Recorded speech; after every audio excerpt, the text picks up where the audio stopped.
இன்றைக்கு இந்த ஆகஸ்ட் மாத பிறப்பின் ஆராதனைக்கு கூடி வந்திருக்கிற உங்களை நான் வாழ்த்தி வரவேற்கிறேன். ஆன்லைன் மூலமாய் இந்த சத்தத்தை கேட்டுக்கொண்டிருக்கிற ஒவ்வொரு பிள்ளைகளையும் வாழ்த்தி நான் ஆசீர்வதிக்கிறேன். நிச்சயமாகவே இந்த மாதம் நமக்கு ஒரு ஆசீர்வாதமான மாதமாய் கர்த்தர் மாற்றுவார் என்கிறதிலே எந்த சந்தேகமும் இல்லை. இந்த ஜெபம் ஆரம்பித்தது முதற்கொண்டு கர்த்தர் பேசிக்கொண்டே இருக்கிறார். இந்த மாதம் நமக்கு நிறைவான பல இடங்களை கர்த்தர் வைத்திருக்கிறார். ஆமேன் சொல்லுங்கள். கீவேர்டு, இந்த மாதத்தினுடைய கீவேர்டே என்ன அப்படின்னு சொன்னா, இருக்கிற ஸ்தானத்திலிருந்து உன்னை எடுத்து ராஜாக்களோட கர்த்தர் இந்த மாதம் நம்மை அமர பண்ண போகிறார். சில முக்கியமான இடங்களிலே ஆண்டவர் இன்றைக்கு நம்மை இந்த மாதத்துல கர்த்தர் அமர செய்ய போகிறார். கர்த்தர் உங்களோடு இருப்பார். உங்களுக்காக நான் ஜெபம் பண்றேன். நிச்சயமாக எல்லாரும் இந்த மாதம் ஜெபத்திற்கு அதிகமாய் முக்கியத்துவம் கொடுத்து, மோஸ்ட்லி எல்லா திருச்சபைகளும் ஜெபத்திற்கு அதிகமாய் இந்த மாதத்திலே ஆகஸ்ட் மாதத்துல முக்கியத்துவம் கொடுக்கறதுனால நம்மவும் அப்படிதான் ஜெபத்திற்கு அதிகமாய் முக்கியத்துவம் கொடுப்போம். ஒரு பெரிய ஜெப மேகம் அப்படியே பரலோகத்துல போய் எட்டட்டும். அங்கிருந்து கர்த்தர் பதிலை அனுப்புவாராக. உங்களுடைய வீடுகளிலே இந்த மாதம் ஏதாவது ஒன்றை நீங்க உபசரிங்க ஜெபத்திற்காய். ஒன்று ஃபேமிலியா சேர்ந்து காலையில ஜெபம் பண்ணிட்டு போவோம் அப்படின்னு இல்ல, ஒவ்வொருத்தருக்குமே ஒவ்வொரு டைம் ஃபாஸ்டிங், காலையில ஒருத்தர், மத்தியானம் ஒருத்தர், இரவு ஒருத்தர், இந்த மாதிரி ஒரு பிரேயருக்காக ஒரு புதிய வழிமுறையோட இந்த மாதத்துல கொஞ்சம் ஜெபத்திற்கு அதிகமாய் முக்கியத்துவம் கொடுப்போம். நிச்சயமாகவே ஜெபமே ஜெயம். ஜெபிக்கிறவர்களை ஒரு நாள் ஆண்டவர் வெட்கப்படுத்தவே மாட்டார். அதனால ஆண்டவர் உங்களோடு கூட இருப்பாராக.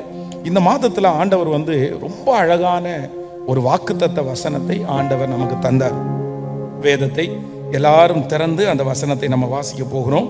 எல்லாரும் எடுத்துக்கொள்ளலாம். ஆதியாகமம் 49ஆம் அதிகாரத்தினுடைய 19வது வசனத்தை நம்ம எல்லாரும் வாசிக்க போகிறோம். இந்த மாதம் ஆண்டவர் நமக்கு கொடுக்கிற ஒரு நல்ல வாக்குத்தத்தம். எடுத்துக்கொள்ளலாம். எல்லாரும் எடுத்துக்கொள்வோம். காத்து என்பவன் மேல் இராணுவ கூட்டம் பாய்ந்து விழும், அவனோ முடிவிலே அதன் மேல் பாய்ந்து விழுவான். இன்னொரு விஷயம் கூட வாசிக்கலாம். காத்து என்பவன் மேல் இராணுவ கூட்டம் பாய்ந்து விழும், அவனோ முடிவிலே அதன் மேல் பாய்ந்து விழுவான். ஆமென். கர்த்தருடைய பிள்ளைகளே, இந்த யாக்கோபை குறித்து நீங்கள் வேதத்துல வாசிக்கும் போது தன்னுடைய பிள்ளைகளுக்கு பின்னாடி வருகிற அப்படின்னா இனி நடக்க போறது என்ன, நீங்க என்னவா இருக்க போறீங்க, ஆண்டவர் உங்களை எப்படியெல்லாம் நடத்த போகிறார் அப்படின்றதை தன்னுடைய அந்தியமை காலத்திலே, தன்னுடைய கடைசி நாட்களிலே ஒவ்வொரு பிள்ளைகளுக்கும் அவருடைய கேரக்டர் எல்லாத்தையும் பார்த்து இந்த யாக்கோபு ஆசீர்வதிக்கிறார். அவர்களுக்கு தகுந்தது போல ஆண்டவருடைய வெளிப்பாடோடு தீர்க்க தரிசனமான சில காரியங்களை சொல்லிக் கொண்டே வருகிறார். ஆனா இந்த காத்து என்பவனுக்கு ஒவ்வொருத்தருக்கும் சொல்லிட்டே வரும்போது, இந்த காத்து என்கிற இந்த பிள்ளைக்கு சொல்லும் போது அவங்க அப்பா என்ன சொல்றாரு அப்படின்னு சொன்னா, காத்து என்பவன் மேல், என்னுடைய பிள்ளையாகிய உன்மேல் இராணுவ கூட்டம் பாய்ந்து விழும். முதலாவதாக இராணுவ கூட்டம் பாய்ந்து விழும். ஆனா நீ ஒன்னும் கவலைப்படாத, அவனோ முடிவிலே அதன் மேல் பாய்ந்து விழுவான். அதான் உலகத்தில் உங்களுக்கு உபத்திரவம் உண்டு, ஆனாலும் திடன் கொள்ளுங்கள், நான் உலகத்தை ஜெயித்தேன். இந்த மாதம் ஆண்டவர் நமக்கு ஒரு அற்புதம் செய்ய போகிறார். எத்தனை பெரிய போராட்டங்கள் வேண்டுமென்றாலும் வரலாம், அவர்கள் ஜெயிக்கலாம். உங்களுக்கு விரோதமாய் எழும்புகிற கூட்டம், உங்களுக்கு விரோதமாய் வந்த கூட்டம் மிகப்பெரிய கூட்டமாய் இருக்கலாம். வேதம் சொல்லுகிறது, இங்கே காத்துக்கு விரோதமாய் எழும்பி வந்திருக்கிற கூட்டம் இராணுவ கூட்டம் அவனுக்கு விரோதமாய் எழும்பி நிற்கிறது. ஆனால் ஆரம்பத்திலே பயமா இருந்திருக்கலாம், ஆரம்பத்திலே ஒண்ணுமே இல்லாம இருக்கலாம். ஆனா வேதம் சொல்லுகிறது, முடிவிலே அவனோ அதன் மேல் பாய்ந்து விழுவான். இந்த வருஷத்திலே இத்தனை மாதங்களும் ஒருவேளை எதிரிகள் உங்கள் மேல் ஜெயம் எடுத்திருக்கலாம், பிரச்சனைகள் உங்கள் மேல் ஜெயம் எடுத்திருக்கலாம், பெரிய சத்துருடைய போராட்டங்கள் உங்கள் மேல் ஜெயம் எடுத்திருக்கலாம். அவங்களுக்கு விரோதமாய் நிற்கிறதுக்கு நீங்கள் பயந்திருக்கலாம், ஏன்னா அது ஒரு பெரிய பிரச்சனையா இருக்கலாம். ஆனா இந்த மாதம் ஆண்டவர் உங்களுக்கும் எனக்கும் தெளிவாய் கர்த்தர் வாக்கு கொடுக்கிறார். இந்த மாதம் நாம் அதன் மேல் ஜெயம் எடுக்கிற ஒரு மாதமாய் கர்த்தர் மாற்ற போகிறார். நம்மை அதன் மேல் பாய்ந்து கர்த்தர் விழப்பண்ண போகிறார். நீங்கள் அஞ்சி நின்ற, நீங்க பயப்பட்டு நின்ற, நீங்கள் எதிர்கொள்ளாமல் திணறிக்கொண்டு நின்ற, நீங்கள் இந்த காரியத்தை எப்படி முடிப்பேனோ என்று நீங்கள் கலங்கி நின்ற அந்த காரியத்துல கர்த்தர் சொல்கிறார், இல்ல, அவங்க அப்படியே செய்யறத பார்த்து சோர்ந்து போக வேண்டாம். நீங்க அதன் மேல் நிற்பதற்கு, நீங்க அதை ஜெயிக்கிறதற்கு ஆண்டவர் பலன் தருவேன் என்று கர்த்தர் வாக்கு கொடுக்கிறார். அப்போ இந்த காத்தின் மேல் தன்னுடைய தகப்பனார் வைத்த மிகப்பெரிய ஆசீர்வாதம் என்ன அப்படின்னு சொன்னா, முன்னாடி அப்படிதான் ஆரம்பத்துல உனக்கு விரோதமா இருக்கும், ஆரம்பத்துல உனக்கு விரோதமாய் யுத்தம் எழுப்பி நிற்பார்கள், இராணுவ கூட்டமே வந்து நிற்கும். ஆனால் ஒன்று, முடிவை பார்க்கும்போது அந்த இடத்துல அவர்கள் அல்ல, நீ அவர்கள் மேல் பாய்ந்து போகிறதை இந்த ஜனங்கள் எல்லாரும் கண்டு கொள்ளுவார்கள். இந்த பலிபீடத்திலிருந்து இந்த ஆகஸ்ட் மாதம் நான் தீர்க்க தரிசனமான வார்த்தையை சொல்லுகிறேன். ஆண்டவருடைய பிள்ளைகளே, இல்ல, நான் ஒரு நாளாவது நான் ஜெயிக்க மாட்டேனா? இவ்வளவு பெரிய கூட்டம் என் மேல் வந்து நிற்கிறது, நான் எப்படி ஜெயிப்பேன்? நான் ஜெயிக்கவே முடியாது. அவர்கள் மேல், அவர்களுக்கு மேலாக ஒரு நாளாவது நான் நிக்கணும் அப்படின்னு உங்களுடைய மனசு சொல்லலாம். ஆனால் கர்த்தர் சொல்லுகிறார், நிச்சயமாய் ஒரு நாள் நீங்கள் அவர்களுக்கு மேலாக கர்த்தர் உங்களை நிற்க பண்ண போகிறார். அவர்களை பார்க்கலும் பராக்கிரமசாலிகளாய் கர்த்தர் நிற்க பண்ண போகிறார். அவர்களை பார்க்கலும் கர்த்தர் ஞானவான்களாய் நிற்க பண்ண போகிறார். எவ்வளவு பெரிய இராணுவ கூட்டம், எவ்வளவு பெரிய மனிதர்கள் வந்தாலும் கர்த்தர் சொல்கிறார், ஒரு நாள் அவர்களை ஜெயம் எடுக்கிறதற்கு நான் உன்னை அபிஷேகத்தினாலே நிரப்புவேன், கிருபையினாலே நிரப்புவேன். நிச்சயமாய் நடக்க போகிறது. இது தீர்க்க தரிசனமான வார்த்தை. அதற்கு வேண்டிய பலனை கர்த்தர் உங்களுக்கு தருவார். அதற்கு வேண்டிய உற்சாகத்தை கர்த்தர் உங்களுக்கு தருவார். ஆமேன். அந்த தைரியத்தை ஆண்டவர் உங்களுக்கு தருவார். ஆமேன். நீங்கள் பயந்து கொண்டிருந்த சில மனிதர்கள் மேல் நீங்கள் எழும்பி நிற்பதற்கு, நீங்கள் பயந்து கொண்டிருந்த பிரச்சனையின் மேல் நீங்கள் நிற்பதற்கு நம்மை பலப்படுத்துகிற ஒரு கர்த்தர் நம்மோடு கூட இருக்கிறார். ஆமேன். வேதம் முதலாவதாக சொல்லுகிறது, காத் அப்படின்னா தனி ஒருவன், தனி மனிதன். ஆனா அவனுக்கு விரோதமாய் வந்திருக்கிற கூட்டம் என்ன அப்படின்னு சொன்னா, ராணுவ கூட்டம். சில நேரங்களில் வந்து நம்ம தனியா நிற்போம். இந்த மாதத்துல ஒருவேளை நீங்கள் தனியாக நிற்கலாம், ஆனா உங்களுக்கு விரோதமாய் இருக்கிற கூட்டம் வந்து பெரிய கூட்டமா இருக்கலாம். அதான் யோசபாத் ஜெபம் பண்ணும்போது, இந்த ஏராளமான கூட்டத்திற்கு முன்பாக நிற்கிறதற்கு எங்களுக்கு பலன் இல்லை, போகும் வழி இன்னதென்று எங்களுக்கு தெரியாது அப்படின்னு ஜெபம் பண்ற. சில நேரத்துல ஆண்டவர் வந்து பெரிய கூட்டத்தை சிங்கிள் ஒரு தனி மனிதனை கொண்டு ஜெயிக்க பண்ணுகிறவர் தான் என்னுடைய கர்த்தர். கொஞ்சம் பேரை கொண்டாகிலும் அநேகம் பேரை கொண்டாகிலும் ரட்சிப்பதற்கு கர்த்தருக்கு தடையே இல்லை. நீங்க நினைக்கலாம், நான் தனி ஒரு மனுஷியாய், ஒரு தனி மனுஷனா வந்து நிக்கிறேன், இத்தனை பேர் சேர்ந்துக்கிட்டாங்களே, இத்தனை பேர் சேர்ந்து என்ன பிரச்சனை பண்றாங்களே, இத்தனை பேர் சேர்ந்து என்ன வந்து இந்த இடத்துல இருந்து எடுக்கணும்னு நினைக்கிறாங்களே, இத்தனை பேர் சேர்ந்து என்ன புடுங்குறாங்களே. அப்போ காத்து என்கிற மனிதன் ஒரு தனி மனிதன். ஆனால் இராணுவ கூட்டம் அவனுக்கு விரோதமாய் வருகிறது. ஆனா வேதம் சொல்கிறது, இந்த தனி ஒரு மனிதனை கர்த்தர் தைரியப்படுத்தி அந்த இராணுவ கூட்டத்தை எதிர்த்து நிற்கிறதற்கு கர்த்தர் பலன் தரப்போகிறார். உங்க குடும்பத்துல கர்த்தர் உங்களை தனியாக நிற்க பண்ணுகிறார் என்று நீங்க கவலைப்படாதீங்க. ஆண்டவருக்கு உங்களை கொண்டு இராணுவத்தை ஜெயிப்பது கர்த்தருக்கு லேசான காரியம். நீங்க பக்கத்துல யாராவது வந்தா நல்லா இருக்கும், கூட யாராவது இருந்தா நல்லா இருக்கும், யாராவது ஒருத்தர் தட்டி கொடுத்தா நல்லா இருக்கும், யாராவது ஒருத்தர் என்கரேஜ் பண்ணா, யாராவது ஒருத்தர் பின்னாடி இருந்து சப்போர்ட் பண்ணா, இந்த மாதிரி எல்லாம் சில நேரத்துல மாமிசீக பிரகாரமாய் நம்ம நிறைய நேரத்துல யோசிப்போம். ஆனா அப்படி யோசிக்கவே வேண்டாம். ஆண்டவர் வந்து நம்ம ஒருத்தர் இருந்தா போதும், நம்மை கொண்டு எவ்வளவு பெரிய காரியத்தை வேண்டும் என்றாலும் கர்த்தர் இந்த மாதத்துல செய்ய போகிறது நிச்சயம். இந்த மாதம் நான் நம்புகிறேன் வெற்றியின் மாதம். இதுவரையிலும் சத்துரு பாய்ந்து வந்த மாதங்களா இருக்கலாம், ஆனால் இந்த மாதம் நீங்கள் அவர்கள் மேல் ஜெயம் எடுக்கிற மாதம், அவர்களுக்கு முன்பாக நிற்கிற மாதம். இந்த மாதம் பிரச்சனைக்கு முன்பாக நாம் நிற்க, நம்மை கர்த்தர் நிற்க பண்ணுவேன் என்று தேவனாகிய கர்த்தர் வாக்கு கொடுக்கிறார். கைகளை உயர்த்தி சத்தமாய் ஆமேன் என்று ஆமோதி சொல்லுங்க. ஒரு 3 விஷயாவது சொல்லுங்க. ஆமேன். கர்த்தாவே, இதுவரையிலும் என்னை மேற்கொண்ட இதுவரையிலும் எனக்கு விரோதமாய் வந்த அத்தனை சக்திகளுக்கு முன்பாய் இந்த மாதம் நீர் என்னை நிற்க பண்ணுகிறதற்காய் சொல்லுங்கள், முழு பலத்தோட சொல்லுங்க, ஆண்டவரே நீர் என்னை நிற்க பண்ணுகிறதற்காக ஆமேன். முடிவிலே அவன் அதன் மேல் பாய்வான். அந்த அபிஷேகத்தை கர்த்தர் எங்கள் மேல் வைக்கிறதற்காக நன்றி. காலேபை குறித்து வேதம் சொல்லுகிறது, எப்ரோன் அப்படின்றது அங்க இருக்கிற குடிகள் ரொம்ப மோசமான ஜனங்களா இருந்தார்கள். அந்த எப்ரோனுக்கு விரோதமாய் ஒரு நாடே எழும்பி அவங்கள மேற்கொள்வதற்காக யுத்தம் பண்ணுகிறார்கள். ஆனா அவர்களால முடியல. அதனால அவங்க பின்னாடி பேக் அடிச்சிட்டாங்க. ஒரு நாட்டுனாலே, ஒரு ராஜாவினால, திரள் கூட்ட ஜனங்களினால அந்த எப்ரோனை கைப்பற்றவே முடியல. ஆனா வேதம் சொல்லுகிறது, காலேப் என்கிற ஒரு தேவ மனுஷன், அந்த ஒரு மனுஷன் சொல்லுகிறான், அந்த எப்ரோன் அவ்வளோ பெரிய சவால் மிக்கிற இடத்தை கர்த்தர் ஒரு நாட்டை கொண்டு முடியாததை ஒரு மனுஷனை கொண்டு கர்த்தர் செய்து முடித்தார். ஆண்டவருக்கு வல்லமையும் திராணியும் உள்ள ஒருவன் போதும். கர்த்தர் கேட்கிறார், யாரை நான் அனுப்புவேன், யார் என் காரியமாய் போவார்?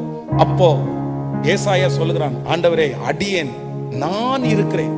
அப்போ அந்த ஒரு மனுஷன் ஆபிரகாம் என்கிற அந்த ஒரு மனுஷன் கர்த்தருக்கு முன்னாடி நின்ன உடனே கர்த்தர் சொல்றாரு, உன் ஜெபத்தை நான் கேட்கிறேன்ப்பா, உன் ஜெபத்தை நான் கேட்கிறேன். அப்போ திறப்பிலே நிற்கவும் சுவரை அடைக்கவும் தக்கதாக 1000 பேரை தேடினேன் என்று சொல்லல. கர்த்தர் என்ன சொன்னார் தெரியுமா? ஒருவனை தேடினேன். அப்போ ஆண்டவருடைய பிள்ளைகள் இந்த மாதத்துல ஒன்றை நீங்கள் நினைக்க வேண்டும், எனக்கு யாருமே இல்லை என்றாலும் என்னை கொண்டு கர்த்தர், இத்தனை நாட்களும் அல்லாதது என்னை கொண்டு கர்த்தர் செய்வார். ஆமென், ஹல்லேலூயா. எத்தனை பேர் ஆமோதிக்கிறீர்கள்? உங்களுக்கு இந்த மாதம் இந்த வசனத்தின்படி உங்க சான்ஸ் இந்த மாதம் ஆரம்பிக்கும் நான் நம்புறேன். இதுவரையிலையும் எதிரியினுடைய வாய்ப்பு கொடுக்கப்படலாம். எதிரி எழும்பி அவன் முன்னாடி கடந்து வரலாம். எப்பவுமே பாத்தீங்க அப்படின்னு சொன்னா 2 கூட்டத்துக்கு விரோதமான யுத்தம் நடக்கும்போது இவங்களுக்கு ஃபர்ஸ்ட் சான்ஸ், அவங்க அப்படிதான் ரொம்ப தூரம் வருவாங்க. ஆனா அடுத்த சான்ஸ் இவங்களுக்கு கொடுத்தா கூட நான் தனியா நிக்கிறேனே, எப்படி நான் போவேன்னு நினைச்சு பயப்பட வேண்டாம்.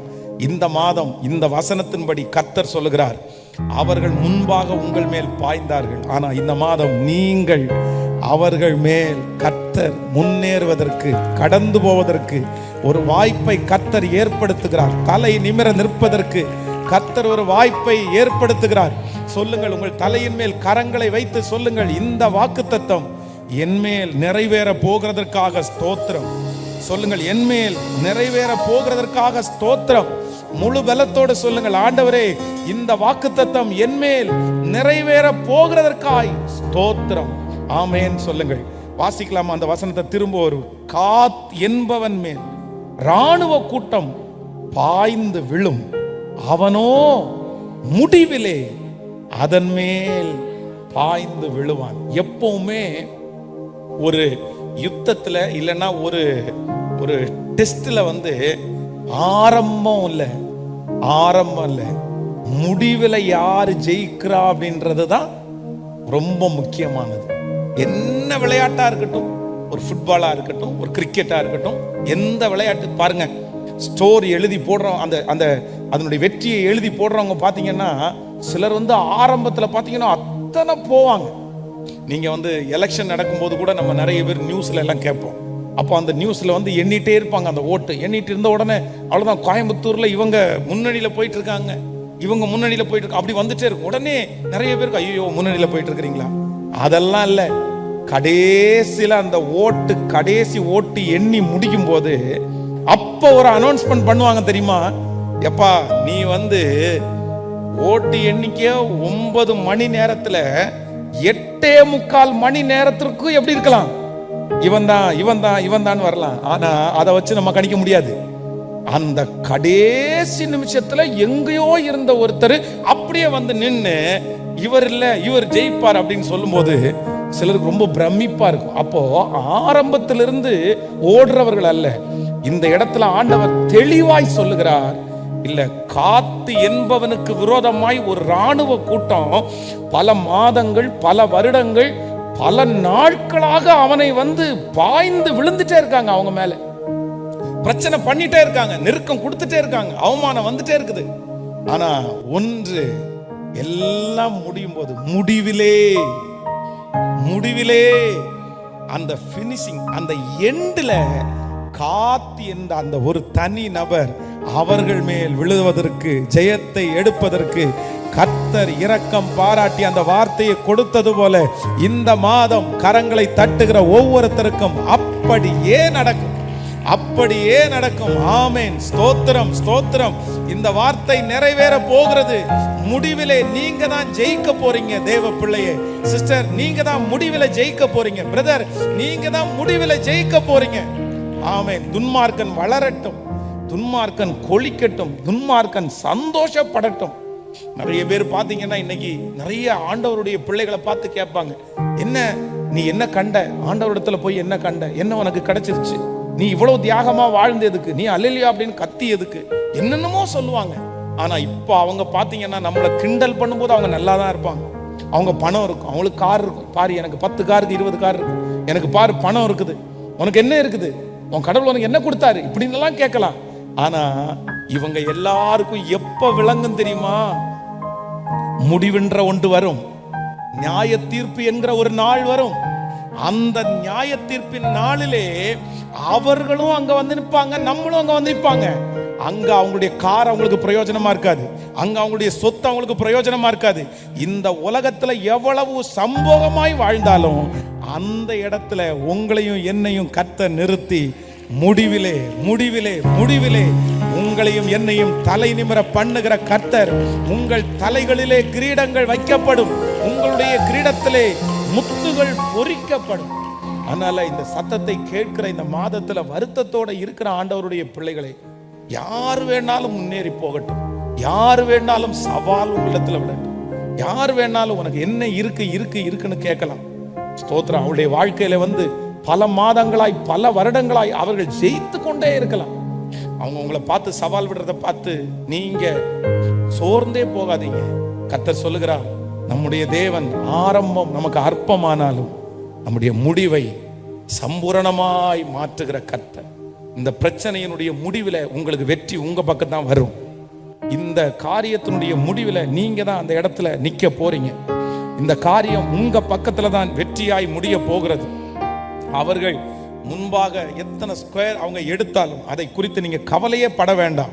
கர்த்தர் தனி ஒருவனாகிய உங்களை கடைசி நேரத்தில் கொண்டு வந்து நிறுத்துவார். இந்த கோப்பை உங்களுக்காக ஆயத்தமாக்கப்பட்டது, இந்த வெற்றி உங்களுக்காக ஆயத்தமாக்கப்பட்டது, இந்த கிரீடம் உங்களுக்காக ஆயத்தமாக்கப்பட்டது. அதை பறிப்பதற்கு கர்த்தர் ஒருவருக்கும் விட மாட்டார். கடைசில முடிவில் அது வரைக்கும் காத்திருந்து கடைசில ஆண்டவர் உங்களை கொண்டு போய் அங்க நிறுத்துவாரு. அங்க நீங்க சாட்சி சொல்லுவீங்க, சாட்சியா இருப்பீர்கள். உங்களோடு கூட கர்த்தர் இருக்கிறதை அவர்கள் பார்ப்பார்கள். அந்த இடத்துல கர்த்தர் உங்களை தலையை நிமிர பண்ணுவார். ஆமென். ஸ்தோத்திரம். குறித்த காலத்திற்கு தரிசனம் இன்னும் வைக்கப்பட்டிருக்கிறது. முடிவிலே அது விளங்கும். அது பொய் சொல்லாது. அது தாமதித்தாலும் அதற்கு காத்திரு, அது நிச்சயமாய் வரும். அது தாமதிப்பது இல்லை. கைகளை மேல தட்டி ஆமென். ஸ்தோத்திரம். என்னை பலப்படுத்துகிற கிறிஸ்து. ஆமென். இந்த மாதம் ரொம்ப எனக்கு இந்த வசனத்தை அப்படி பொதுவாக இந்த வசனத்தை வந்து இதுவரையிலும் ஒரு வாக்குத்தத்த வசனமாய் வந்து நான் கேட்டதில்லை. என்னுடைய இத்தனை வருட கிறிஸ்தவ வாழ்க்கையில் அப்படி வாக்குத்தத்த வசனமா எடுக்கல. ஆனா நானும் இதை வந்து ஒரு வாக்குத்தத்தமாய் இதுவரைக்கும் பார்த்ததில்லை. ஆனா இந்த மாதம் ஆண்டவர் வந்து இந்த வார்த்தையை பேசும்போது எனக்கு அவ்வளவு ஆச்சரியமா இருந்துச்சு.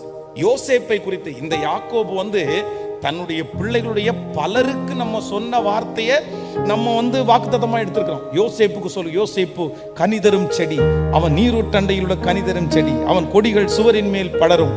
அந்த வாக்குத்தத்தெல்லாம் நம்ம வாக்குத்தத்தமா எடுத்திருக்கிறோம்.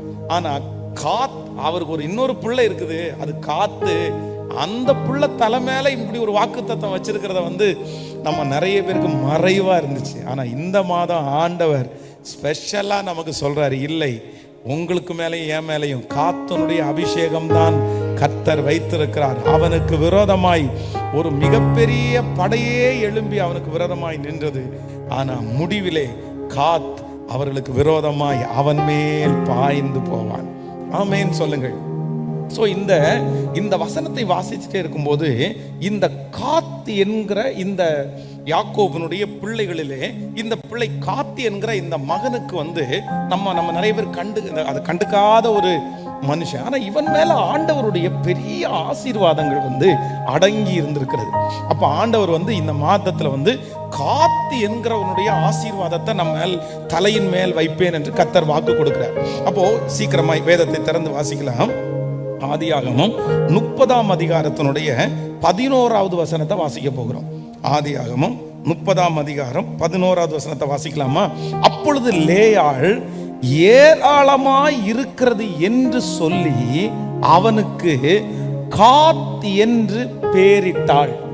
எல்லாரும் திரும்ப வாசிக்கலாம். அப்பொழுது லேயாள் ஏராளமாய் இருக்கிறது என்று சொல்லி அவனுக்கு காத் என்று பெயரிட்டாள். அப்போ இந்த பிள்ளை பிறக்கும் போது பொதுவாக யாக்கோபனுடைய மனைவிகள் பிள்ளைகளை பெற்றெடுக்கும் போது நிறைய பேர் வருத்தத்தோடு பெற்றெடுத்தார்கள், நிறைய பேர் துக்கத்தோடு பெற்றெடுத்தார்கள்.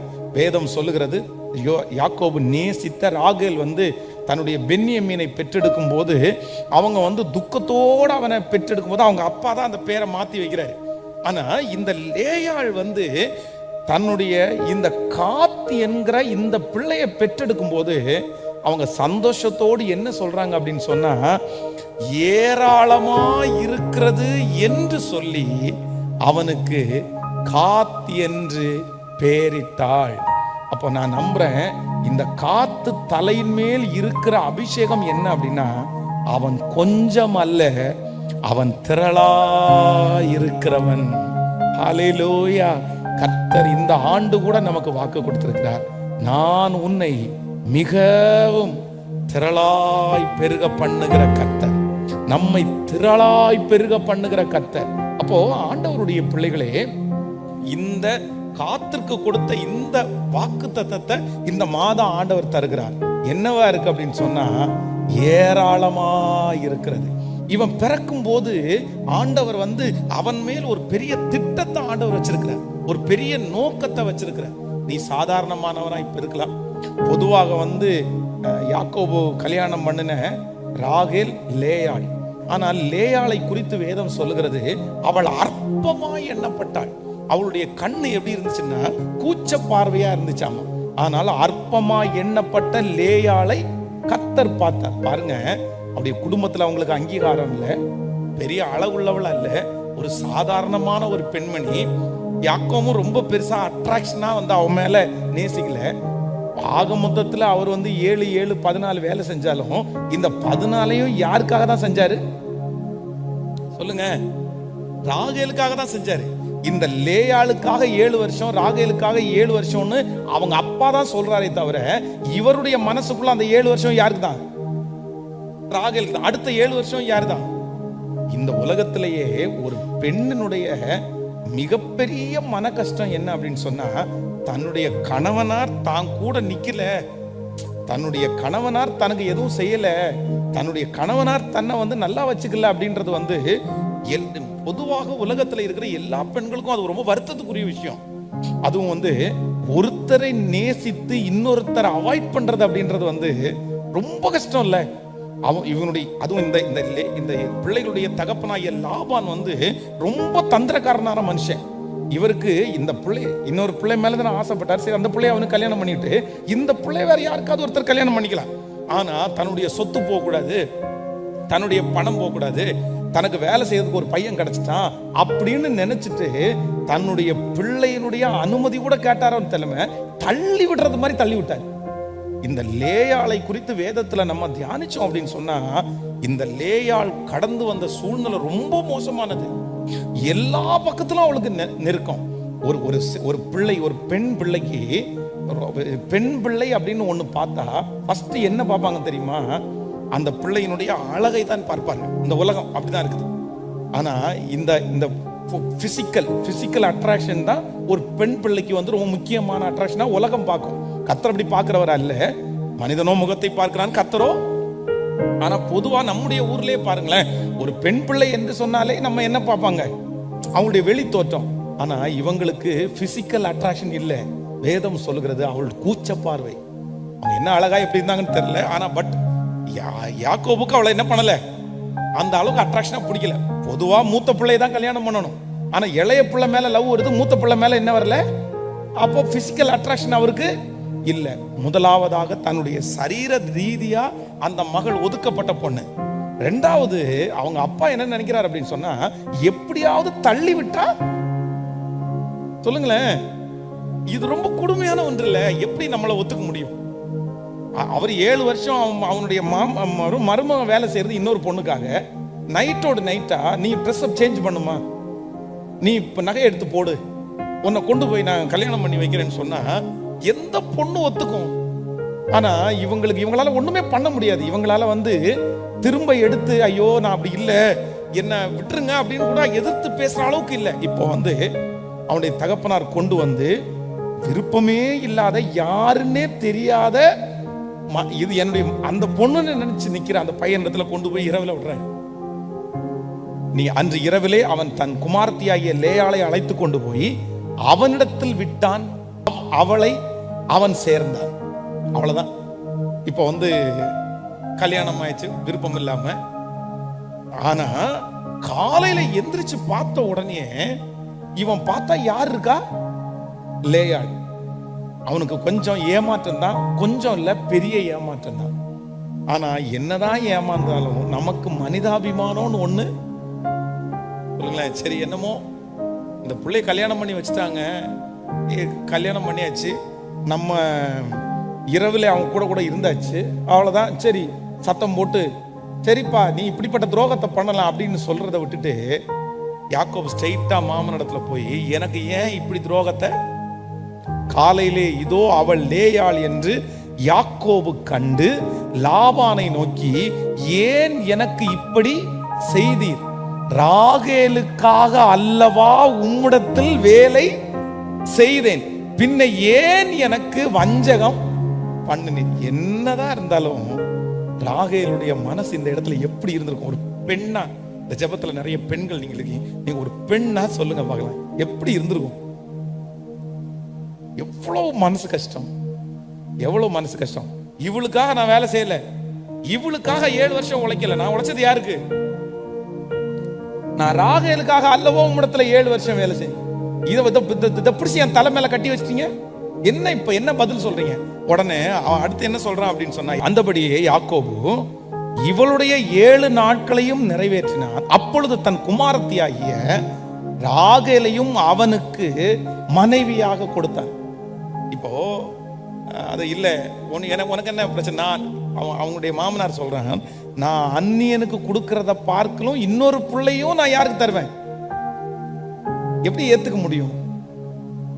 ஒரு இன்னைக்கு இருக்கிற ஒரு சாதாரணமான பெண் அப்படின்னு சொன்னா, இதை பாரு, எங்க அப்பா என்ன கல்யாணம் பண்ணி வச்சிட்டாரு, என்னையும் அவர் ஏமாத்திர, உன்னை ஏமாத்திட்டாரு, வாழ்ந்தா என் கூட நீ வாழு, இஷ்டம் இல்லையா என் தங்கச்சியை கல்யாணம் பண்றியா, நீ வச்சுக்கோ, நீ பண்ணிரு, என்ன சொல்லுங்க, என்ன விட்டுருப்பா. ஏன்னா உன் மனசு முழுக்க முழுக்க யாரோட இருக்குது? அந்த 7 years வீட்டுல ஒரு மனைவியை கல்யாணம் பண்ணி வச்சிருக்குது. இந்த மனைவியை கல்யாணம் பண்ணிட்டு இன்னொரு பொண்ணுக்காக 7 வருஷம் வேலை செய்யறதுன்றது எந்த பொண்ணாலையும் இந்த உலகத்துல என்ன பண்ண முடியாது. எப்படி தாங்க முடியும்னு நினைக்கிறீங்க? அவங்களுக்கும் ஒரு மனசு இருக்குல்ல, என்னதான் நீ சோறக்கூடிய என்ன வேணாலும் பண்ணு, என்னாலும் இன்னொருத்திய மனசுக்குள்ள வச்சுட்டு அவளுக்காக 7 வருஷம் வேலை செஞ்சுட்டு நீ என்ன மனைவியா எப்படிப்பா வச்சுக்க முடியும்? ஆனால் இவ்வளவு துன்பத்தையும் இவ்வளவு மன கஷ்டத்தையும் தன்னுடைய மனது, சரி நான் அப்படிதான் இருக்கேன் போல, நான் அப்படிதான், அவங்க ஒரு அண்டர்ஸ்டாண்ட் பண்ணிட்டாங்க, நம்ம இவ்வளவுதான், நமக்கு கிடைச்சதே சந்தோஷம், கிடைச்சதே போதும், ஏதோ அவருடைய மனைவின்ற ஒரு அங்கீகாரம் கிடைக்குதுல, அது போதும் அப்படின்ற அளவுக்கு மாற்றப்பட்டு அதை முழு மனதோடு ஏற்றுக்கொண்டு இப்ப பிள்ளையை பெற்றெடுக்கிறாங்க. அப்பதான் ஒரு பிள்ளை பெறும்போது சொல்றாங்க, எனக்கு என்னவா இருக்கு அப்படின்னு சொன்னா, ஏராளமா இருக்கிறது என்று சொல்லி அவனுக்கு காத் என்று பெயரிட்டாள். குறுகின சின்ன மதிக்கத்தக்க ஆள் இல்லாத இருந்த அவர்கள் மத்தியிலே கர்த்தர் ஒரு காத்தை உண்டு பண்ணி, கர்த்தர் என்ன பண்றாருன்னா, இது சிறு கூட்டம் இல்ல, இது ஏராளம். இந்த ஆகஸ்ட் மாதம் ஆண்டவர் இந்த சத்தத்தை கேட்கிற ஒவ்வொரு பிள்ளைகளுக்கும் வாக்கு கொடுக்கிறார். காத் என்கிறதனுடைய முதல் அபிஷேகம் என்னன்னா, சிறுமையிலே இருக்கிறவரை கர்த்தர் ஏராளமாய் மாற்றுகிறார். சின்னவன் 1000, சிறியவன் பலத்த ஜாதியுமாவான். கர்த்தராகிய நான் அதை ஏற்ற காலத்தில் தீவிரமாய் நடப்பிப்பேன். சிறு கூட்டமே, நீ பயப்படாதே, கர்த்தர் உங்களோடு கூட இருக்கிறார். ஆமென். ஆண்டவர் எப்பொழுதுமே சிறியவர்களை கர்த்தர் பெருக பண்ணுகிற கர்த்தர். ஆமென் சொல்லுங்கள். இப்ப எல்லாரும் சொல்ல போகிறோம், திரளாய் இருக்கிறது. ஆமென் சொல்லுங்கள். அந்த வசனத்தை வாசிங்க ஒரு விஷயம் கூட. ஏராளமாய் 30ஆம் அதிகாரம் 11வது வசனம், ஆதியாகமம் 30வது அதிகாரம் 11வது வசனத்தை எல்லாரும். அப்பொழுது லேயாள் ஏராளமாய் இருக்கிறது என்று சொல்லி அவனுக்கு காத் என்று திரும்ப திரும்ப சொல்லுங்கள், ஏராளமாய் இருக்கிறது. சொல்லுங்கள், சத்தத்தை உயர்த்தி சொல்லுங்கள், ஏராளமாய் இருக்கிறது, ஏராளமாய் இருக்கிறது. கர்த்தர் என்னை பெருக பண்ண போகிறார். கர்த்தர் என்னை பலுக பண்ண போகிறார். கர்த்தர் என்னை விசாலமாக்க போகிறார். ஆமே, நான் வலதுபுறத்திலும் இடதுபுறத்திலும் இரங்கொண்டு பெருக போகிறேன். சிறு கூட்டமாய் இருக்கிற என்னை கர்த்தர் பெருக பண்ண போகிறார். அற்பமாய் நினைத்த என்னை கர்த்தர் பெருக பண்ண போகிறார். ஆமே, நான் ஏராளமாக போகிறேன். சின்னவன் 1000, நான் சிறியவன் பலத்த ஜாதியுமாய் நான் மாறப் போகிறேன். கர்த்தர் என்னை இன்னும் ஏராளமாக்க போகிறார். ஹல்லேலூயா. இந்த மாதம் ஆண்டவர் கொடுத்த காத் என்கிறதனுடைய அர்த்தம் என்ன அப்படின்னா, ஏராளம், ஏராளம், ஏராளம் என்று அர்த்தம். எனக்கு நிறைவாச்சுப்பா, திருப்தி ஆயிடுச்சுப்பா. நான் 1 தான் கேட்டேன், நான் 2 தான் கேட்டேன், எனக்கு 2 அதிகம். ஆனா இப்ப என்ன அப்படின்னா, எனக்கு ஏராளமா இருக்கு. காத் பிறந்த உடனே தான் இந்த வார்த்தை வருது. அப்போ இந்த மாதம் ஆண்டவர் நிறைய பேருடைய வாழ்க்கையிலே காத் பிளஸ் பண்றார் கர்த்தர். அப்படி நீங்க சிறு கூட்டம் அல்ல, நீங்கள் ஏராளம். நீங்கள் அற்பமாய் நினைக்கப்பட்டீர்களே, ஆனால் கர்த்தர் உங்களை ஏராளமாய் மாற்ற போகிறார். உங்களுடைய திருச்சபையை ஏராளமாய் மாற்ற போகிறார். உங்களுடைய குடும்பத்தில் இருக்கிற அத்தனை காரியங்களையும் கர்த்தர் ஏராளமாய் மாற்ற போகிறார். ஆமென். கர்த்தர் ஒரு திறந்த வாசலை உங்களுக்கு கர்த்தர் வைக்க போகிறார். ஊழியத்தில் ஒரு திறந்த வாசல், உங்கள் வருமானத்தில் ஒரு திறந்த வாசல். ஆமென். குறுகின நிலைமையை கர்த்தர் மாற்ற போகிறார். கொஞ்சத்தை கர்த்தர் மாற்ற போகிறார். திரளாய் ஆண்டவர் இந்த மாதம் கர்த்தர் நம்மை நடத்த போகிறார். உங்களுக்கும் எனக்கும் சின்ன வட்டம் அல்ல, கர்த்தர் உயர்ந்த அகல விரிந்த பரந்த ஒரு ஆசீர்வாதத்தை கர்த்தர் நமக்கு தருவேன் என்று வாக்கு கொடுக்கிறார். கைகளை உயர்த்தி நன்றி ஆண்டவரே என்று சொல்லுங்க. ஒவ்வொருத்தரும் தலை மேல கையை வச்சு, ஆண்டவரே என் மேல் அந்த வாக்குத்தத்தம் நிறைவேற போகிறதற்காக நன்றி. என் மேல் அந்த வாக்குத்தத்தம் நிறைவேற போகிறதற்காக நன்றி. சொல்லுங்க சத்தத்தை உயர்த்தி, ஆண்டவரே என் மேல் அந்த வாக்குத்தத்தம் நிறைவேற போகிறதற்காக நன்றி. நிறைவேற போகிறதற்காக நன்றி. நிறைவேற போகிறதற்காக நன்றி. அல்லேலூயா. நம்பர் 1, இந்த மாதம் கர்த்தர் கொடுத்த முதல் வாக்குத்தத்தம் என்னன்னா, தனியா இருக்கிற உங்களை கொண்டு கர்த்தர் வெற்றியை தரப்போகிறார். முதல் ஆசீர்வாதம். நம்பர் 2, இரண்டாவதாக இந்த மாதத்திலே ஆண்டவர் நமக்கு கொடுக்கிற இரண்டாவது ஆசீர்வாதம் என்னவென்றால், முடிவிலே நீதான் ஜெயிப்பாய், முடிவிலே நீதான் வெற்றி பெறுவாய். ஆரம்பம் அற்பமானாலும் முடிவு சம்பூரணமாய் இருக்கும் என்று கர்த்தர் இரண்டாவது வாக்குத்தத்தத்தை கர்த்தர் பேசுகிறார். மூன்றாவதாக ஆண்டவர் நமக்கு வாக்குத்தத்தம் கொடுக்கிறார். இந்த மாதம் ஏராளம், நிறைய பேருடைய ஏராளம் இந்த மாதத்தில் ஆரம்பமாக போகிறது. நீங்கள் சிறு கூட்டம் அல்ல, நீங்கள் சிறு கூட்டம் அல்ல. கர்த்தர் சொல்கிறார், நீங்கள் ஏராளம், நீங்கள் ஏராளம். கர்த்தர் உங்களை ஏராளமாய் சீக்கிரமாய் அது மாற போகிறது. கர்த்தர் உங்களை ஏராளமாய் மாற்ற போகிறார். விசாலமாய் கர்த்தர் மாற்ற போகிறார். பலுகி பெருக போகிறீர்கள். பறந்து விரிந்த ஆராய் கர்த்தர் மாற்ற போகிறார். ஆமென் சொல்லுங்கள். கடைசியாக ஒரு வசனத்தை கூட நம்ம வாசிக்க போகிறோம். உபாகமம் 33ஆம் அதிகாரத்திலே 20வது வசனத்தை 21வது வசனத்தையும் வாசிக்க போகிறோம். உபாகமம் 33ஆம் அதிகாரம் 20வது வசனம் 21வது வசனம். காத்தை குறித்து, காத்திற்கு விஸ்தாரமான இடத்தை கொடுக்கிறவர் ஸ்தோத்தரிக்கப்பட்டவர். அவன் சிங்கத்தை போல தங்கி இருந்து புயத்தையும் உச்சம் தலையையும் பீறி போடுவான். அடுத்து அவன் தனக்காக முதல் இடத்தை பார்த்து கொண்டான். அங்கே தனக்கு நியாயப்பிரமாணிகன் கொடுத்த பங்கு பத்திரமாயிருக்கிறது. ஆனாலும் அவன் ஜனத்தின் முன்னணியில் வந்து மற்ற இஸ்ரவேலருடனே கர்த்தரின் நீதியையும் அவருடைய நியாயங்களையும் நடப்பிப்பான் என்றார். ஒரு விஷயம் கூட இந்த 2 வசனத்தையும் வாசிங்க. காத்துக்கு தலைமையில இருக்கிற ஆசீர்வாதத்தை பாருங்களேன். 20 காத்தை குறித்து, காத்துக்கு விஸ்தாரமான இடத்தை கொடுக்கிறவர் ஸ்தோத்தரிக்கப்படத்தக்கவர். சொல்லுங்க எல்லாருமே, நான் தான் காத்து. என் தலைமையில தான் இந்த ஆசீர்வாதம் இருக்குது. உங்க பிள்ளைங்க தான் காத்து. இந்த மாதம் சொல்லுகிறது, கர்த்தர் யாருடைய அபிஷேகத்தை நம்ம தலைமையில வைக்கிறாரு?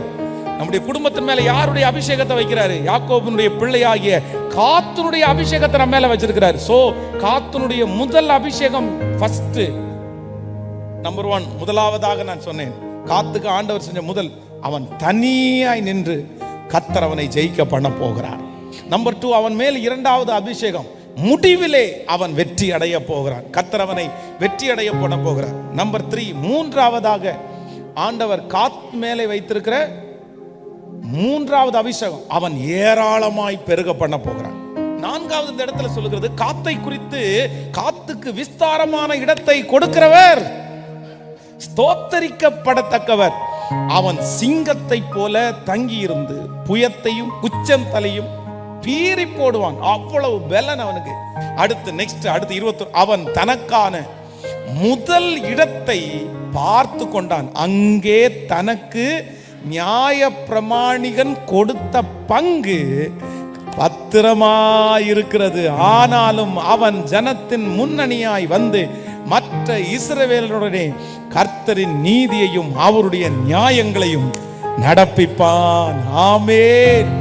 எனக்கு இதுல பிடிச்ச ரொம்ப அழகான வார்த்தை என்ன தெரியுமா? அங்கே தனக்கு நியாயப்பிரமாணிகன்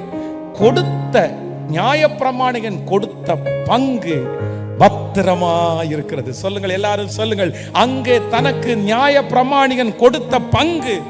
சொல்லுங்க, இன்னொரு விஷயம் கூட சொல்லுங்க, அங்கே தனக்கு நியாயப்பிரமாணிகன் கொடுத்த பங்கு பத்திரமா இருக்கிறது. அப்படின்னா இந்த காத்து மேல இருக்கிற அடுத்த அபிஷேகம் என்ன அப்படின்னா, நியாயப்பிரமாணிகன் அவனுக்கு கொடுக்கப்பட்ட எந்த ஆசீர்வாதத்தையும் அவன் இழக்கவும் இல்லை, அவன் தொலைக்கவும் இல்லை. கர்த்தர் அவனுக்கு பத்திரமாய் பாதுகாத்தான். ஆமென். நான் நம்புறேன், கர்த்தர் உங்களை பத்திரப்படுத்துகிற அபிஷேகத்தை கர்த்தர் உங்களுக்கு தரப்போகிறார். உங்க கை ஓட்டையான கையா இருக்கலாம், உங்க கை நிக்காத கையா இருக்கலாம். பாஸ்டர், எத்தனை வந்துச்சு தெரியுமா? எனக்கு எத்தனை கிடைச்சது தெரியுமா? எவ்வளவு கொடுத்தாங்க தெரியுமா? அதெல்லாம் இருந்திருந்தா, அந்த ஆப்பர்ச்சுனிட்டி எல்லாம் நான் பயன்படுத்தி இருந்தா, அதெல்லாம் மிஸ் பண்றேன். ஆனா ஒண்ணு கூட என்கிட்ட பத்திரமா இல்ல. நிறைய நான் தொலைச்சிட்டேன். ஆனா இன்று இந்த வார்த்தையை பிரசங்கம் பண்ணும்போது ஒவ்வொருத்தரும் ஜெபம் பண்ணணும். இந்த மாதம் காத்துனுடைய அபிஷேகம் என் தலை மேல வேணும். நியாயப்பிரமாணிகன் கொடுத்த பங்கு பத்திரமா இருக்கிறது. திரும்ப கர்த்தர் உங்களுக்கு அந்த பங்கை தருவாராக. கர்த்தர் ஒன்றையும் உங்களை இழக்காமல் கர்த்தர் பாதுகாப்பாராக. இனி உங்களுடைய கைகள் ஓட்டையான கைகளாய் மாறப்போவதில்லை. கர்த்தர் கைகளில் இருக்கிற பொத்தல்களை கர்த்தர் மாற்றப் போவாராக. உங்களுக்கு கொடுக்கிற வாய்ப்புகளை எல்லாம் நீங்கள் பயன்படுத்த போகிறீர்கள். கர்த்தர் அந்த வாய்ப்புகளை எல்லாம் உங்களுக்கு ஆசீர்வதித்து கர்த்தர் தரப்போகிறார். ஆமென். இனி உங்களுடைய வாழ்க்கையில நீங்கள் ஒன்றையும் தொலைப்பதில்லை. உங்களுடைய கணவனாரை நீங்கள் தொலைக்க மாட்டீர்கள், உங்கள் மனைவியை நீங்கள் தொலைக்க மாட்டீர்கள், உங்களுடைய பிள்ளைகளை நீங்கள் இனி தொலைக்க போவது இல்லை. ஆமென். தொலைந்து போனதை தேடவும் ரட்சிக்கவும் வந்த கர்த்தர் உங்களை, ஹalleluya, உங்களுடைய கையிலிருந்து ஒன்றையும் கர்த்தர் தொலைய பண்ணுவது இல்லை. கர்த்தர் பத்திரப்படுத்துகிற ஒரு அபிஷேகத்தை நம்ம எல்லாருடைய தலையின் மேலையும் கர்த்தர் வைக்க போறார். உங்களுடைய தலையின் மேலையும் கர்த்தர் வைக்க போறாரு. எத்தனை பேர் ஆமோதிக்கிறீர்கள்? கைகளை உயர்த்தி ஒரு ஹalleluya சொல்லலாம். ஆமென். இந்த மாதம் ஆண்டவர் கொடுத்த வார்த்தை ரொம்ப அழகான வார்த்தை. ஆமென். கர்த்தர் எவ்வளவு நல்லவர். வாசிங்க, அந்த வசனத்தை வாசிங்க பார்க்கலாம். கர்த்தர் இந்த மாதம் கொடுத்த வாக்குத்தத்தத்தை எல்லாரும் எடுக்க போகிறோம். ஆமென். கர்த்தர் பெரியவர். காத்து என்பவன் மேல் ராணுவ கூட்டம் பாய்ந்து விழும், அவனோ முடிவிலே அதன் மேல் பாய்ந்து விழுவான். ஆமென். சொல்லுங்கள் பார்க்கலாம். எல்லாரும் அப்படியே எழும்பி நிற்கலாம். ஆண்டவரே, இந்த அபிஷேகம் என் மேல் வைக்கப்படணும். என் மேல் வைக்கப்படணும். இந்த மாதம் ஒரு ஜெபிக்கிற ஒரு மாதம். இந்த பாயிண்ட்ஸ் எல்லாம் வச்சு வச்சு நீங்க ஜெபம் பண்ணணும். ஒவ்வொருத்தரும் வைத்து ஜெபம் பண்ணணும். ஆண்டவரே, இந்த அபிஷேகத்தை என் தலையின் மேல், அன்றைக்கு யாக்கோபு தன்னுடைய பிள்ளைகளை எல்லாம் கூட்டிட்டு விட்டு அவங்க தலை மேல அந்த பிளஸிங் கொடுத்தது போல, பரமராஜாவாகிய கர்த்தர் எங்களை எல்லாரையும் ஒன்று சேர்த்து உங்க ஜெப அறையிலே கொண்டு வந்து, உங்க பிரசன்னத்துக்குள்ள கொண்டு வந்து, என் தலை மேல கைய வச்சு, காத்து என்பவன் மேல் ராணுவ கூட்டம் பாய்ந்து விழுந்தாலும் அவனோ முடிவிலே அதன் மேல் பாய்ந்து விழுவான். இந்த அபிஷேகத்தை என் தலையின் மேல் நீ வைக்க போகிறதற்காய் சத்தமா எல்லாரும் ஜெபம் பண்ணி,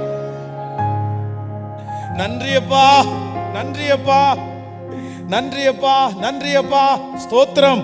இந்த வார்த்தை என் தலையின் மேல் நடக்க போகிறதற்காக ஸ்தோத்திரம் சொல்லுங்கள். நடக்க போகிறதற்காக நன்றி, நடக்க போகிறதற்காக நன்றி.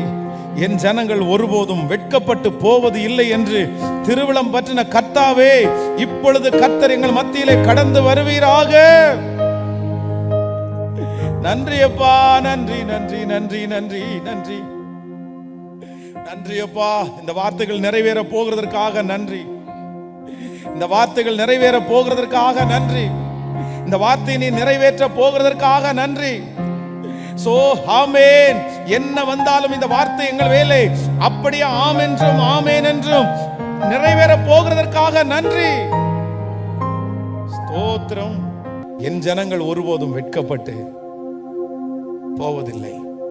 எத்தனை பேர் நம்புறீங்க சொல்லுங்க பார்க்கலாம். இந்த மாதம் ஆண்டவர் நமக்கு கொடுக்கிற வாக்குத்தத்தம் நம்பர் 1, முதலாவதாக கர்த்தர் நம்மை தனிய ஏராளமான பேர் செய்ததை, கூட்டமாய் செய்ததை, உங்களுக்கு விரோதமா 1000 பேர் 10000 பேர் எழும்பினாலும் ஆண்டவர் சொல்கிறார், உங்க ஒரே ஒருத்தரை கொண்டு, எப்படி காத் என்கிற அந்த ஒரு மனுஷனை கொண்டு ஏராளமான ராணுவ வீரர்களை கர்த்தர் அளித்தாரோ, அதே போல இந்த மாதம் கர்த்தர் வாக்கு கொடுக்கிறார், காத் என்பவன் மேல் ராணுவ கூட்டம் பாய்ந்து விழுந்தாலும் அவனோ முடிவிலே அவர்கள் மேல் பாய்ந்து விழுவான்.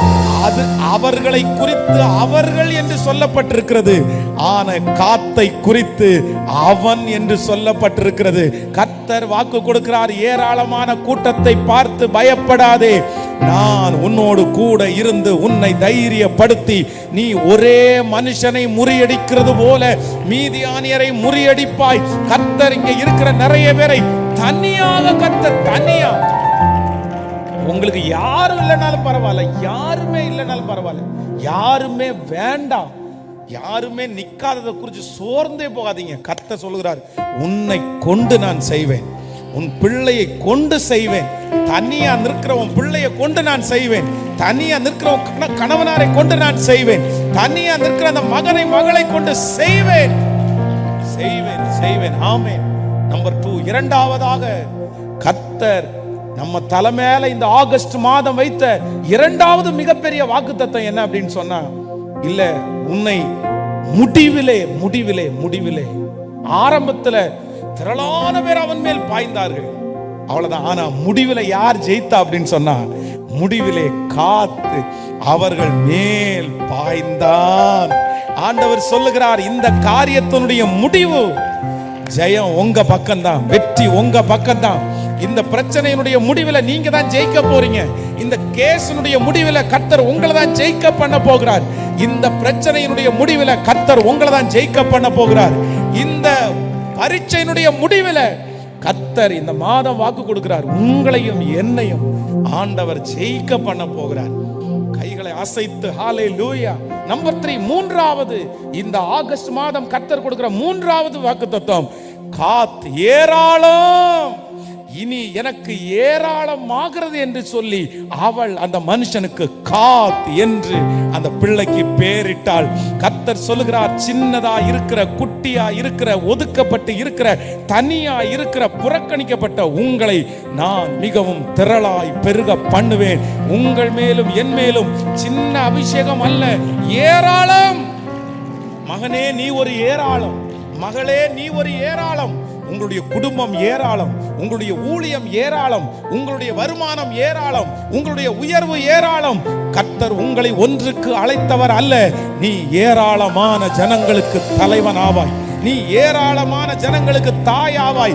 கர்த்தர் வலதுபுறத்திலும் இடதுபுறத்திலும் கைகளை தட்டி இந்த மாதம் இடங்கொண்டு பெருக பண்ண போகிறார், பெருக பண்ண போகிறார். ஹalleluya.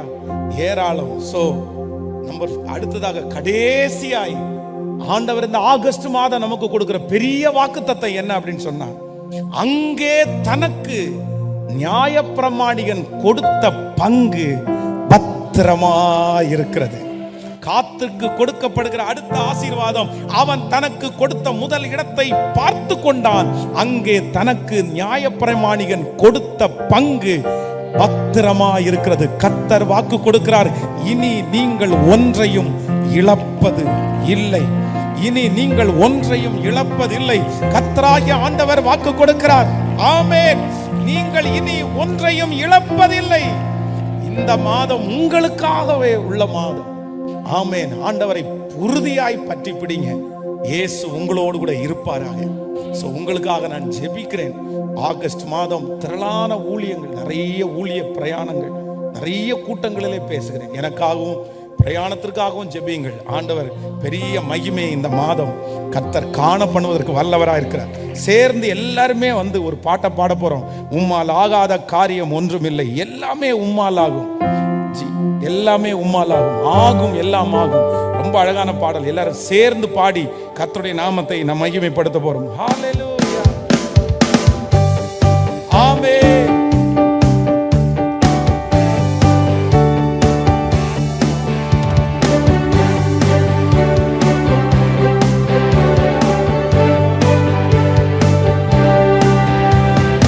எல்லாமே உம்மாலாகும். ஹalleluya. எல்லாமே உம்மாலாகும். ஆகும், எல்லாம் ஆகும். உம்மாலேதான் எல்லாம் ஆகும். பாடுவோம். ஆகும், எல்லாம் ஆகும். உம்மாலேதான் எல்லாம் ஆகும். உம்மாலாகாத காரியம் ஒன்றும் இல்லை.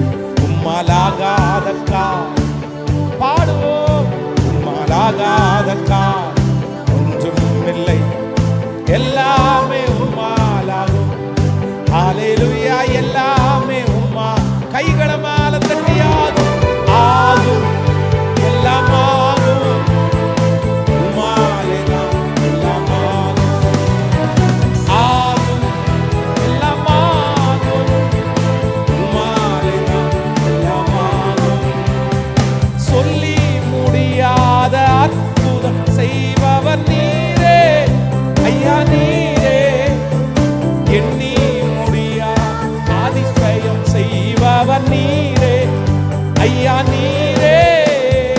சொல்லி முடியாத அற்புதம் செய்பவர் நீரே ஐயா, நீரே. எண்ணி முடியா அதிசயம் செய்பவர் நீரே ஐயா, நீரே. அப்பா உமக்கு ஸ்தோத்திரம், அன்பே உமக்கு ஸ்தோத்திரம். அப்பா உமக்கு ஸ்தோத்திரம், அன்பே உமக்கு. கைகளை உம்மாலாகாத காரியம் ஒன்றும் இல்லை. உம்மாலாகாத காரியம் ஒன்றும் இல்லை. உம்மாலாகாத காரியம் ஒன்றும் இல்லை. எல்லாமே உம்மாலாகும். ஹalleluya. நம்பிக்கையோட விசுவாசத்தோட ஆகும். உம்மாலேதான் எல்லாம் ஆகும். இந்த மாதம் ஆகும், இந்த மாதம் ஆகும். உம்மாலேதான் எல்லாம் ஆகும். எனக்கு குறித்ததை நிறைவேற்றி முடிப்பவர் நீரே. எனக்காக யாவை செய்து முடிப்பவர் நீரே ஐயா, நீரே. எனக்கு குறித்ததை நிறைவேற்றி முடிப்பவர் நீரே ஐயா, நீரே. எனக்காக யாவை செய்து முடிப்பவர் நீரே ஐயா, நீரே. அப்பா உமக்கு ஸ்தோத்திரம்,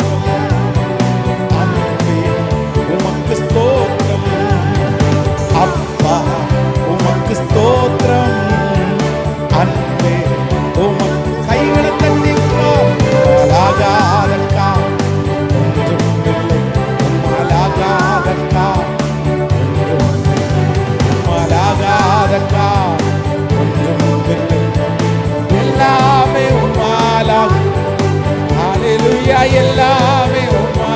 கைகளை மேல தட்டியாகோ ஏசப்பா நிறைவேறட்டும். இந்த வார்த்தை ஆகட்டும்.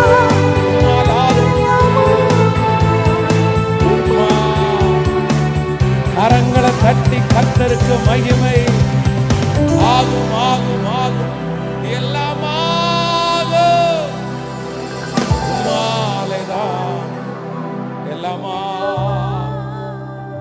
Thank you Jesus. நீர் இந்த மாதம் எங்களுக்கு கொடுத்த வாக்குத்தத்தத்திற்காக நன்றி ஆண்டவரே. ஆகஸ்ட் மாதம் நீர் எங்களுக்காக யுத்தம் பண்ணுகிற, நீர் எங்களுக்காக வழக்காடுகிற, நீர் எங்களுக்கு மீட்டு தருகிற, நீர் எங்களை ஆசீர்வதிக்கிற, நீர் எங்களை கனம் பண்ணுகிற, நீர் எங்களை உயர்த்துகிற, நீர் எங்களுடைய எல்லையை விசாரமாக்குகிற ஒரு மாதமாய் கர்த்தர் மாற்றி தர போகிறதற்காய் கரங்களை தட்டி நாங்கள் அந்த ஆசீர்வாதத்தை வரவேற்கிறோம். இந்த மாதம் முழுதும் உங்களோடு நெருக்கமாய் வாழக்கூடிய கிருபை தார். உமக்கு உண்மையாய் வாழக்கூடிய கிருபை தார். பரிசுத்தமா வாழணும் ஆண்டவரே.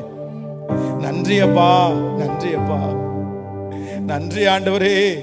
எங்களுடைய எல்லை எங்கும் பரிசுத்தம் என்று குறிக்கப்படட்டும். போகிற இடத்துலலாம் கர்த்தருடைய பாதுகாப்பு இருக்கட்டும். உங்க பிள்ளைகளை மனதார நான் ஆசீர்வதிக்கிறேன்.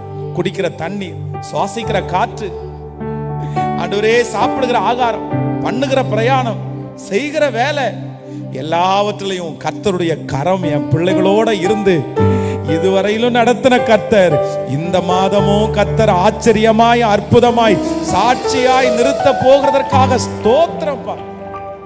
இந்த சத்தம் எந்தெந்த காதுகளில் துணிக்கப்படுகிறதோ அவங்க எத்தனை கிலோமீட்டருக்கு அந்த பக்கம் இருந்தாலும் இந்த ஆசீர்வாதம் அவங்க தலை மேல இருக்கட்டும் ஆண்டவரே. உங்க பிள்ளைங்க ஒவ்வொருத்தரும் சாட்சி சொல்லணும் ஆண்டவரே இந்த மாதம். நன்றி அப்பா, நன்றி அப்பா. உங்களுடைய திருச்சபைக்காய் உழைக்கிற, ஊழியம் செய்கிற, கொடுக்கிற ஆண்டவரே, தசம பாகம் காணிக்கை கொடுக்கிற உங்களுடைய பிள்ளைகளை மனதார நான் ஆசீர்வதிக்கிறேன் ஆண்டவரே. எங்க திருச்சபையினுடைய இடத்திற்காக வாங்கப்பட்ட அந்த கடன் ஆண்டவரே, நீர் ஒரு இரக்கத்தை பாராட்டுங்க ஆண்டவரே. காற்றை காண மாட்ட, ஆனா பள்ளத்தாக்கு நிரப்பப்படும்னு சொன்னீங்கல்ல ஆண்டவரே. உங்களை தவிர வேற யாரும் அந்த தேவையை பூர்த்தி செய்ய முடியாதுப்பா. அந்த ஆண்டவர் பணங்கள் எல்லாம் கொடுத்து முடிக்கிறதுக்கு ஆண்டவர் இந்த மாதம் ஒரு புதிய வாசலை எங்களுக்காக திறப்பீராக ராஜா. அதற்காய் கொடுக்கிற ஒவ்வொரு பிள்ளைகளையும் ஆசீர்வதி. உங்க பாதத்தை முத்தம் செய்கிறோம். கிருபையா இருப்பீராக. இயேசுவின் மூலம் ஜெபம் எடுக்கிறோம் நல்ல பிதாவே.